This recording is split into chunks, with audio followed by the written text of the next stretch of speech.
The footage you're about to see captures the final known moments of a 21-year-old woman before she vanished without a trace.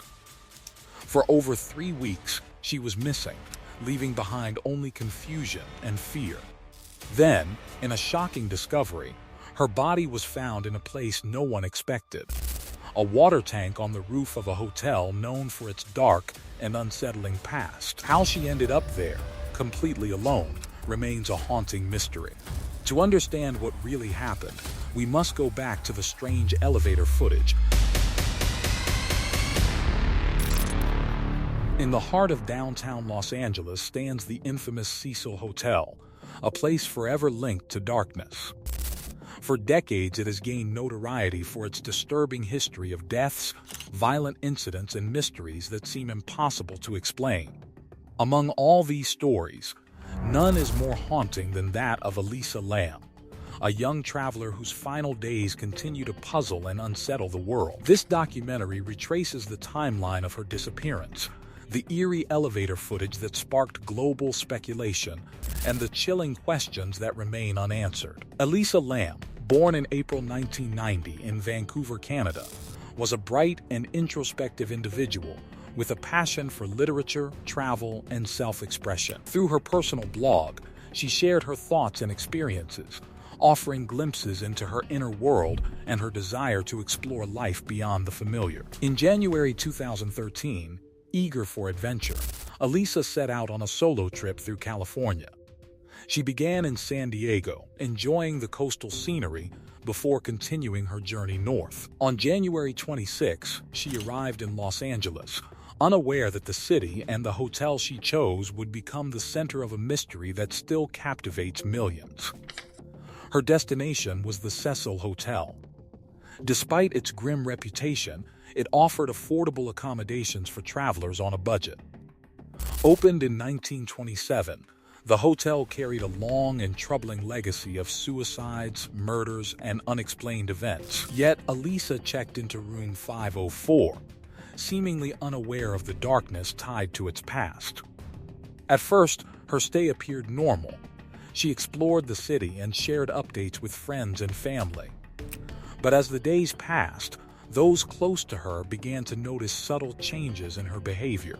Then, on January 31, Elisa was reported missing after all communication suddenly stopped. Concerned for her safety, her family contacted authorities, prompting the Los Angeles Police Department to launch an immediate search. Hotel staff confirmed she had not checked out as expected, raising further alarm. Soon after, surveillance footage from the hotel was released. It showed Elisa inside an elevator, and what it revealed was deeply unsettling. At first, she appears calm as she enters, but within moments, her behavior shifts. She begins pressing multiple buttons in rapid succession, her movements becoming increasingly frantic. The elevator doors refuse to close. She steps into the corner, peering out into the hallway as if expecting someone or something. She cautiously exits, looks around, then quickly re-enters, retreating again into the corner. Her actions seem erratic yet intentional, as though she is reacting to something unseen. Finally, she steps out once more and disappears from view. The doors remain open for an unusually long time before slowly closing. This footage, her last known appearance, sparked widespread speculation. Was she afraid? Was someone following her? Or was she experiencing a mental health crisis? The video quickly spread across the internet, igniting debates worldwide. Some believed her bipolar disorder may have played a role, possibly intensified by the stress of traveling alone. Others were convinced she had encountered something far more sinister. Meanwhile, search efforts intensified. Police and volunteers combed through the hotel and surrounding areas, while her family distributed flyers, desperately seeking any clue that could lead to her. The Cecil Hotel itself became the center of growing fear. Guests reported strange noises, unsettling experiences, and an overwhelming sense of unease. Its dark history seemed to cast a shadow over the investigation, blurring the line between reality and legend. Then, nearly 3 weeks after Elisa's disappearance, a horrifying discovery was made. A maintenance worker, responding to complaints about low water pressure, checked the rooftop tanks. Inside one of them, he found Elisa's body. The shock was immediate, and so were the questions. The tanks were located on the roof, behind locked doors and alarmed access points. How had she gotten there?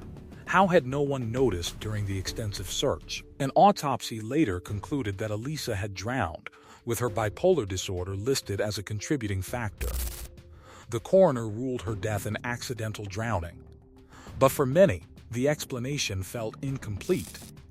The circumstances were too strange, the footage was deeply unsettling, and the questions only seemed to multiply with time. As the case gained global attention, theories began to spread rapidly across the internet. Some believed Elisa had fallen victim to a violent crime, possibly at the hands of someone lurking within the hotel. Others were convinced that the Cecil Hotel's dark and tragic past played a role, pointing towards something far more mysterious, something that couldn't easily be explained. Speculation intensified as online communities dissected every detail. Soon, attention shifted toward a musician named Pablo Vergara, known by his stage name Morbid. Around the same time Elisa's body was discovered, he had released a video promoting his music, footage that had been filmed inside the Cecil Hotel. Even more unsettling to some were the lyrics of his song, which referenced themes of death and drowning. To many internet investigators, the timing felt too coincidental to ignore. The connection between the hotel, the video, and the lyrics led to a wave of accusations. Social media quickly turned against him, with thousands convinced they had found the person responsible. Accusations flooded in relentlessly. However, one crucial fact soon unraveled the entire theory. Pablo Vergara wasn't even in the United States at the time of Elisa's disappearance. He had been in Mexico, focused on his music. Despite this, the damage had already been done. The false accusations led to intense harassment, including threats and constant online attacks, pushing him into a severe personal crisis. This is going to be like bigger exposure about the subject, so I'm still like just crossing my fingers that it won't get too wild. I stayed there. It was probably February 2012. Traveled from the East Coast. I was in Cincinnati recording my album, and my time there just expired, and I just, needed to do. I needed to change my life. I decided to move to LA, and I just stayed there for 3 days while I was talking to friends over there, and then after that, I stayed with friends, did my thing. So just those 3 days was like enough to completely change my life. While that theory fell apart, it didn't bring clarity. It only made the mystery even deeper. As the search for answers continued, nothing could fully explain how Elisa Lam ended up in the rooftop water tank. The questions surrounding her final moments remained unresolved, leaving behind a lingering unease. Her story spread across documentaries, podcasts, and online forums, where people analyzed every second of the elevator footage, searching for something, anything, they might have missed. Every movement, every pause, every glance was dissected. Yet, even after years of investigation and countless theories, no single explanation has ever been proven. Today, her case still stands as one of the most chilling mysteries in modern true crime. The Cecil Hotel still looms over downtown Los Angeles, its past impossible to ignore. And while time moves on, some questions remain frozen, waiting for answers that may never come, or truths that were never meant to be found. If this story gave you chills, make sure to like, subscribe, and share your thoughts below. What do you think really happened?